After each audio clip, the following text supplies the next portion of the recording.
ஆபத்து இருக்கு அப்படின்னு சொல்றாங்க. இதுல இருக்கக்கூடிய சாதக பாதகங்கள் என்ன பேசலாம். ஸ்ட்ரைட்டா பேசுறவங்க எந்தெந்த விஷயங்களை மறைக்க கூடாது. பெண் ஆணிடம், அதாவது ஒரு மனைவி கணவனிடம் எந்தெந்த விஷயங்களை மறைக்க கூடாது. she should be straight forward in this அப்படின்னு எதாவது சொல்றீங்க? மறைச்சு பேசுன்னு கேட்டிங்கன்னா, அங்கே மதுரை ஸ்டைல், என்னுடைய மதுரை ஸ்டைலில் சில விஷயம் நடந்திருக்கும். அந்த இம்பார்ட்டன்ட் விஷயங்களை வந்து எனக்கு வந்து சொல்லாமல் மறைச்சிட்டு பின்னாடி நான் தெரிய வரும்போது நான் ஆமாம் சொல்லலை, நீங்கள் அவர் வீடு சம்பந்தப்பட்ட விஷயங்களை மறைப்பது உங்களுக்கு பிடிக்காது. எனக்கு இல்லை, எனக்கு வருத்தப்படுவேன். நான் ஏன் என்கிட்ட சொல்லலைன்னு கேட்பேன். நான் இல்லை, அதான் பிடிக்காது. ஓகே, தென் வேற ஃபினான்ஷியலாக இப்போ வந்து ஏதாவது செலவு பண்ணிட்டாங்க, என்ன பண்ணியிருக்காங்க அப்படிங்கிறதுல வந்து நம்மக்கிட்ட சொன்னால் தான் வந்து அதுக்கு தகுந்த மாதிரி லைஃப்பை பிளான் பண்ணி கொண்டு போக முடியும். அது மாதிரி சம்பளம் எவ்வளோ வாங்குறாங்க, என்ன மந்த்லி எவ்வளோ எக்ஸ்பென்ஸ் ஆகுது, அது மாதிரிலாம் வந்து டிஸ்கஸ் பண்ணிக்கணும். ஓகே, அதில் ஓப்பனாக இருக்கணும். நீங்கள் திருமணம் ஆயிடுச்சு உங்களுக்கு? உங்களுடைய மனைவி உங்கள்கிட்ட நேரடியாக நீங்கள் வந்து இப்போ முன்ன மாதிரி இல்லை, இப்போ பிகமிங் ஓல்டு, நீங்கள் வந்து கோவம் வருது, நீங்கள் என்ன இப்படி இருக்கீங்க, உங்களுக்கு ஒன்றும் தெரியலை அப்படின்னு ஸ்ட்ரைட்டாக பேசலாமா? ஸ்ட்ரைட்டாக திட்டிருக்காங்க. இல்லை, திட்டிருக்காங்க, இல்லை திட்டலாமான்னு கேட்குறேன். திட்டலாம், ஒன்றும் தப்பு கிடையாது. ஓகே, என்ன திட்டுவாங்க? நீ வந்து நீ சம்பாதிச்ச சரியில்லை, நீ வந்து என்னை விட கம்மியாக தான் சம்பாதிக்கிற, அதனால அதுக்கு தகுந்த மாதிரி பிளான் பண்ணு, நீ வந்து எனக்கு ஈக்குவலாக சம்பாதிக்கணும் அப்படி நிறைய தடவை என்கிட்ட எக்ஸ்பிரஸ் பண்ணியிருக்காங்க. ஓகே, தென் எந்த ஒரு விஷயத்தையும் ஒரு ஹஸ்பண்ட் அண்ட் ஒய்ஃப்குள்ள வந்து ஒளிவு மறைவு அப்படிங்கிறது இருக்கவே கூடாது. எந்த ஒரு விஷயமா இருக்கட்டும், அவங்க வந்து ஒரு 4 விஷயத்த வந்துட்டு 4 பேர்ட்ட தான் ஓப்பனாக சொல்லணும் அப்படின்னு சொல்லிட்டு இருந்தாங்க. அந்த மாதிரி எதுவுமே கிடையாது. எந்த ஒரு விஷயமாக இருக்கட்டும், ஒரு கணவன் மனைவி கிட்ட வந்துட்டு அந்த மறைச்சு பேசுறது அப்படிங்கிற விஷயமே இருக்கக்கூடாது. அது இருக்கக்கூடாதுங்கிறது நல்ல விஷயம். ஆனால் சில விஷயத்த ஆணுடைய மனசு ஒரு மாதிரியானது, பெண்ணுடைய மனசு ஒரு மாதிரியானது, சரிதானே? அப்ப சில விஷயங்களை மனசு தாங்காதுங்கிறப்ப அதை சொல்லலாமா? ஃபார் எக்ஸாம்பிள், ஒரு ப்ரீ மேரிட்டல் ரிலேஷன்ஷிப் இருந்திருக்கு அப்படின்னு வச்சுக்கோங்களேன், அதை வந்து திரும்ப கணவன்கிட்ட சொல்லலாமா? இல்லை, இந்த விஷயத்தை பொறுத்த வரைக்கும் வந்துட்டு கண்டிப்பாக வந்துட்டு ஹஸ்பண்டுக்கு வந்துட்டு அது வந்து ஹர்ட் ஆகத்தான் செய்யும். அது ஹர்ட் ஆகத்தான் செய்யும். பட் அது அவ சொல்லாம இருந்து ஒருவேளை எனக்கு இன்னொருத்தர் மூலியமா அது தெரிய வந்துச்சு அப்படின்னா அது வந்து இதை விட பெரிய காயமா இருக்கும். you will collapse ன்னு ஃபீல் பண்றீங்க? எஸ், சொல்லலாமா வேண்டாமா? கம்ப்ளீட்டா கொலாப்ஸ் ஆயிடுவேன். சொல்லலாமா? அப்போ கண்டிப்பா சொல்லி ஆகணும். இது கண்டிப்பா சொல்லி ஆகணும். என் வைஃப் வந்துட்டு இது வரைக்கும் என்கிட்ட எந்த விஷயத்தையும் மறைச்சது கிடையாது. திருமணத்திற்கு முன்னால் ஒரு பெண் காதலித்திருந்தால் அதை சொல்லணும் கண்டிப்பாக. உங்கள் மனைவி எல்லாத்தையும் உங்கள்ட்ட ஓப்பனா தான் இருக்காங்க நினைக்கிறீங்களா? 100%. 100% காதல் விஷயம் உள்பட எல்லாமே. ஓகே, 100%. அதே மாதிரி தான் நானும் ஒரு 95% ட்ரூவா இருக்கேன். பட் பின்னால ஒரு சண்டேன்னு வர்றப்போ அதை எடுத்து பேச மாட்டானா ஒரு ஆண்? அதை தான் நாங்க பண்றது கிடையாது. ஓகே, அந்த அளவு மெச்சூர்டா இருக்கிறப்ப அதை ஹேண்டில் பண்ணலாங்க. எஸ், அது கட்டாயம் ரெண்டு பேருமே டிரான்ஸ்பரண்டா தான் இருக்கணும். 100%. ஓகே, நீங்க டிரான்ஸ்பரண்டா ஸ்ட்ரைட் ஃபார்வர்டா இவங்கள்ட்ட ஓகே உங்களுடைய காதலை உங்களுடைய மனைவிட்ட சொன்னேன் அப்படிங்கிறீங்க? கண்டிப்பா சொல்லிருக்கேன். ரைட்டா? அப்படி அவங்களும் சொன்னா நீங்க ஒத்துப்பீங்களா? கண்டிப்பா நான் கேட்டிருக்கேன். ஓகே, நீ யாராவது லவ் பண்ணிருக்கியா, இல்லை உனக்கு எத்தனை பேர் பொண்ணு பார்க்க வந்திருக்காங்க, அந்த பொண்ணு பார்க்க வந்ததுல உனக்கு ஏதாவது க்ரஷ் வந்துருன்னு கேட்டிருக்கேன். அதுலேயும் என் வைஃப் என்கிட்ட டிஸ்கஸ் பண்ணப்போ எவ்வளோ பேர் என்ன வந்திருக்காங்க, எனக்கு க்ரஷ் வரல, ஆனால் ஒரே இடத்துல மட்டும் நான் அந்த பையனானு திரும்பி பார்த்தேன், ஒரு நாள் கொஞ்சம் சந்தோஷமா இருந்தேன்னு உண்மையை என்கிட்ட சொல்லியிருக்கா. இது நடந்த உண்மை என் வைஃப் இங்கே தான் இருக்கான்னு கேட்டுக்கலாம். அதே மாதிரி என்கிட்ட இருக்க வீக்னஸை நானே மறுமா ஆஃபீஸில் ப்ரெஷராக இருக்குது, ஸ்ட்ரெஸ்ஸாக இருக்குது, லேட்டாக வரேன், டிஸ்டர்ப் பண்ணாத, எனக்கு டயர்டாக இருக்குது அப்படின்னு சொல்லும்போது சின்ன சின்ன ஆர்குமெண்ட்டு வேறு சூழ்நிலை வரும்போதும் நான் ஏதோ கோமா கற்றுட்டாலும் உடனே நான் அவளை போயிட்டு நான் தப்பு பண்ணாமல் அவள் தப்பு பண்ணியிருந்தா கூட அதுக்கு நான் செஞ்ச ஒரு கோமா பேசினாலையோ ஸ்டேட் ஃபார்வர்ட் சொன்னதாலையோ நானே சாரி கேட்டு கிட்டத்தட்ட 2 மணி நேரம் 1.5 மணி நேரம் 3 மணி நேரம் மிட் நைட் வரைக்கும் நான் கஷ்டப்பட்ட கஷ்டங்கள் நான் எப்படி வந்தேன் லைஃப்பில் வந்தேன் திருப்பி சொல்லி அவளை சமாதானப்படுத்தி என்னுடைய மைனஸ்லாம் இதுதான், ப்ளீஸ் என்னை மோட்டிவேட் பண்ணு, என்னை மேலே கொண்டு சப்போர்ட் பண்ணலாம் சொல்லியிருக்கேன். ஓகே, உங்கள் காதல் உங்கள் மனைவிட்ட சொல்லியிருக்கீங்க? என்ன காதல் அது? அதாவது +1 படிக்கும்போது உருவான அந்த காதல். இது வந்து க்ரஷ்லையோ இல்லை இந்த ஒரு இதில் வந்து உண்மையான காதல் தான். அது பை ஜாதி என்ற பிரச்சனையால் அந்த பொண்ணோட ஃபாதர் வந்து அக்செப்ட் பண்ணிக்கல. I am state second ranker in school final. I am well born rich in my from the childhood. Okay, எத்தனை வருஷம் காதல்? Almost 5 years. ஓகே, 5 வருட காதல். அந்த காதலை பற்றி உங்கள் மனைவிட்ட சொல்லி உங்களுக்குள்ள ப்ராப்ளம் இல்லை, கம்ஃபர்டபுளாக இருக்கீங்க? 6 மாதம் லவ் பண்ணியிருக்கேன், நிச்சயதார்த்தம் பண்ணி நான் மேரேஜ் பண்ணி 6 மாதத்தில் மேக்ஸிமம் 4-5 மாதம் பீச்சுக்கு ஆக்ஷன் போயிருக்கேன். ஓகே, பாஸ்கர் சக்தி அவர்கள், இன்னைக்கு வெளிப்படையாக இருத்தல் அப்படிங்கிறது எந்த அளவு வந்திருக்குன்னு நினைக்கிறீங்க? இந்த வெளிப்படையாக இருத்தல், ஸ்ட்ரைட் ஃபார்வர்டாக இருத்தல்ங்கிறது குறித்து உங்களுடைய ஒப்பீனியன்?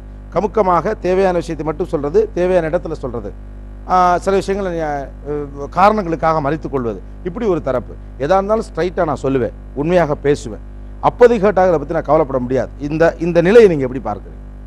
ஸ்ட்ரெயிட் ஃபார்வர்ட்னா பொதுவாக வந்து நேர்மைன்ற ஒரு படிமானம் தான் நமக்குள்ளே இருக்குது. நான் என்னை பொறுத்தளவில் டிரான்ஸ்பரண்ட்டாகவும் நேர்மையாக இருக்கிறது வந்து பொது வாழ்க்கையில் இருக்கக்கூடியவங்களாம் அந்த மாதிரி இருக்கணும்னு நான் விரும்புகிறேன். அது வந்து அவங்களுக்கு ஒரு அடிப்படையான விஷயமா இருக்கணும். டிரான்ஸ்பரண்ட்டாக இருக்கிறதும் நேர்மையாக இருக்கிறதும் பொது வாழ்க்கைக்கு இருக்கக்கூடிய நம்ம சமூகத்தை வழிநடத்தக்கூடிய எல்லாருக்கும் அது ஒரு கடமையாகவே இருக்கணும். பட் இங்கே பேசப்படுற விஷயங்கள்லாம் வந்து பெரும்பாலும் பர்சனலான விஷயங்களை பொறுத்து தான் இருக்குது. பர்சனலான ரிலேஷன்ஷிப்பில் டிரான்ஸ்பரன்சி சாத்தியம் இல்லைன்னு நான் நினைக்கிறேன். 100% 100% டிரான்ஸ்பரன்சி சாத்தியமே இல்லை. ஆமாம், இருந்தால் ரிலேஷன்ஷிப் வந்து ரொம்ப ஸ்மூத்தான இருக்க வாய்ப்பே இல்லை. ஏன்னா எல்லாருமே ஒரு பர்சனல், நம்ம ஒவ்வொருத்தருக்குள்ளேயும் நம்ம தனிப்பட்ட பர்சனலான விஷயங்கள் நிறைய இருக்குது. நம்ம எல்லாத்தையும் ஷேர் பண்ண முடியாது. இது எவ்வளோ டீப்பான ரிலேஷன்ஷிப் இருந்தாலும். ஏன் அந்த ரகசியத்தை காக்கணும்னு சொல்கிறீங்க? வெளியில் சொல்ல வேண்டியது இல்லைங்கிறீங்க. அதில் ஸ்ட்ரெயிட் ஃபார்வர்டாக நான் இப்படித்தான் சொல்ல வேண்டியது இல்லையா? வேண்டாமா? இந்த ஸ்ட்ரெயிட் ஃபார்வர்டாக இருக்கேன், நேர்மையாக இருக்கேன்றதே அது ஒரு விதமான செலெக்ஷன் நான் நினைக்கிறேன். நீங்கள் வந்து தேர்ந்தெடுக்கிறீங்க நான் நேர்மையாக இருக்கிறேன்றது வந்து உங்களுடைய ஒரு ஆடப்பான குவாலிட்டியாக நீங்கள் செலக்ட் பண்ணுறீங்க. அதுவும் ஒரு விதத்தில் ஒரு தந்திரம் தான். எல்லாமே வந்து இன்றைய லைஃப் ஸ்டைலில் நான் சொல்கிறேன், எல்லாமே ஒரு விதமான தந்திரம் தான். நான் நேர்மையாக இருக்கேன், பொய் சொல்ல மாட்டேன். நீங்கள் நேர்மையாக இருக்கும்போது உதாரணமாக நீங்கள் முதல்ல பேசும்போது சத்திய சோதனை பற்றி சொன்னீங்க. சத்திய சோதனை மாதிரி ஒரு விஷயத்தை யார் எழுதுறாங்கன்றதை பொறுத்து தான் அதுக்கு மரியாதை இருக்குது.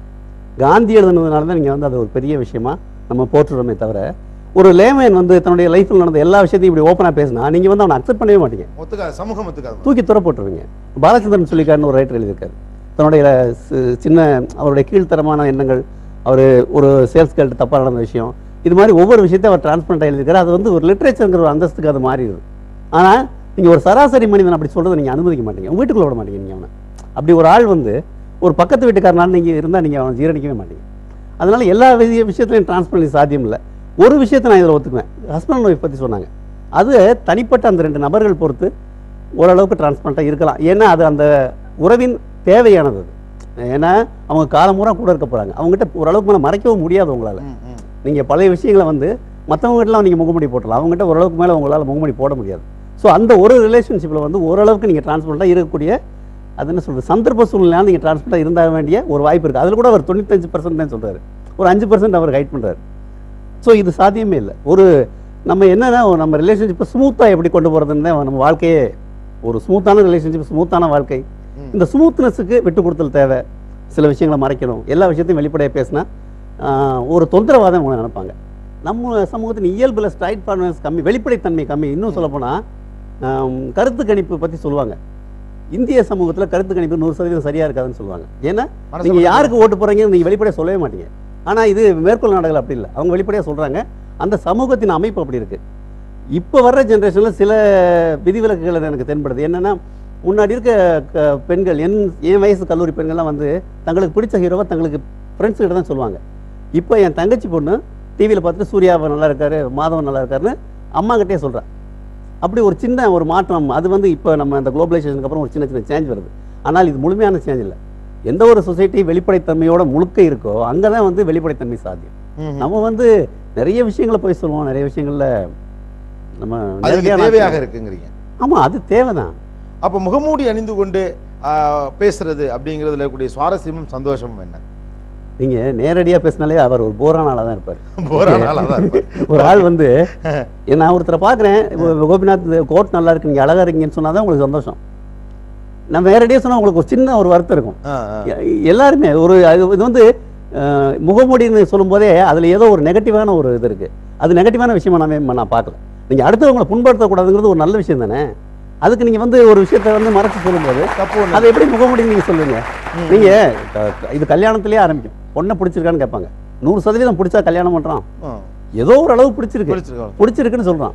ஃபர்ஸ்ட் நைட்டில் நான் வந்து உன்னையதான் நீ தான் பேரழகின்னு சொல்லுவேன். அவங்களும் வந்து நம்மளை வந்து நீங்கள் பிரமாதம் அப்படின்னு சொல்லுவாங்க. இது எல்லாமே ஒரு பரஸ்பர சின்ன சின்ன பொய்களுங்க. அது கவிதைக்கு பொய் அழகு மாதிரி லைஃபுக்கும் பொய்கள் தேவை. பட் அந்த பொய்களை ஒரு கார்பரேட் அளவுக்கும் கொண்டு போறது, நீ சர்வைவல் ஆஃப் த ஃபிட்டஸ்டா இருக்கிறதுக்காக நீ வந்து தகஞ்சு போ, நெளிஞ்சு போ, நீ ஸ்ட்ரெயிட் ஃபார்வர்டா இருக்காத, அப்படிலாம் இருந்தா இன்னைக்கு வாழ முடியாதுன்னு சொல்றத நீங்க சரின்னு பாக்குறீங்களா? இல்ல தார்மீகத்துக்கு விரோதமான இல்ல ஒரு விஷயத்துல நான் இதை கிளியர் பண்ண விரும்புறேன். எந்த ஒரு விஷயத்துக்கு நோக்கம் வந்து அந்த செயலை தீர்மானிக்குது. நீங்க எந்த நோக்கத்துக்காக போய் சொல்றீங்க, எந்த நோக்கத்துக்காக வந்து ஒரு விஷயத்தை மறைக்கிறீங்கன்றது ரொம்ப முக்கியம். இந்த அவங்க ஒரு ஃப்ரெண்ட் சொன்னாரு, தங்கச்சிக்கு உதவி செய்யணும், தம்பிக்கு உதவி செய்யணும், அதை மனைவி கிட்ட மறைக்கிறேன்னா அந்த நோக்கம் வந்து நம்ம உயர்வான நோக்கம், அதை நம்ம அனுமதிக்கலாம்.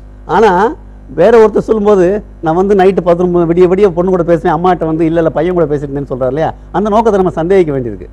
நோக்கம்தான் வந்து நீங்கள் அந்த செயலுடைய தன்மையையும் அந்த தன்மையும் அந்த செயல் நல்ல செயலாக கெட்ட செயலான்னு தீர்மானிக்கிறது வந்து அந்த செயலின் பின்னாடி இருக்கக்கூடிய நோக்கம் தான். இது ஆஃபீஸில் இவங்க கார்பரேட் விஷயங்கள் நிறைய சொன்னாங்க, அதில் எனக்கு நிறைய விஷயங்கள் எனக்கு தெரியல அந்த ஆஃபீஸ் நடைமுறைகள். பட் அது நோக்கம் தான் வந்து செயலுடைய நியாய அநியாயத்தை தீர்மானி. உங்களுக்கு பிடித்த வெளிப்படையான மனிதர் யார்? ஞானி. ஞானி பத்திரிகையாளர் ஞானி. என்னுடைய நண்பர் அவர். ஓகே. அவர் எல்லா விஷயத்தையும் வெளிப்படையாக பேசுவார். பல பேர் அவரை தொந்தரவாக நினைக்கிறது நானே நேரடியாக பார்த்துருக்கேன். ஓகே. ஏன் ஞானியை ரொம்ப பிடிக்கும்? எனக்கு அவரை பிடிச்சதுக்கு காரணமே அவருடைய வெளிப்படையான தன்மை. ஓகே. ரொம்ப கமுக்கமான ஆள்ல யாரை பிடிக்கும்? என்ன உங்க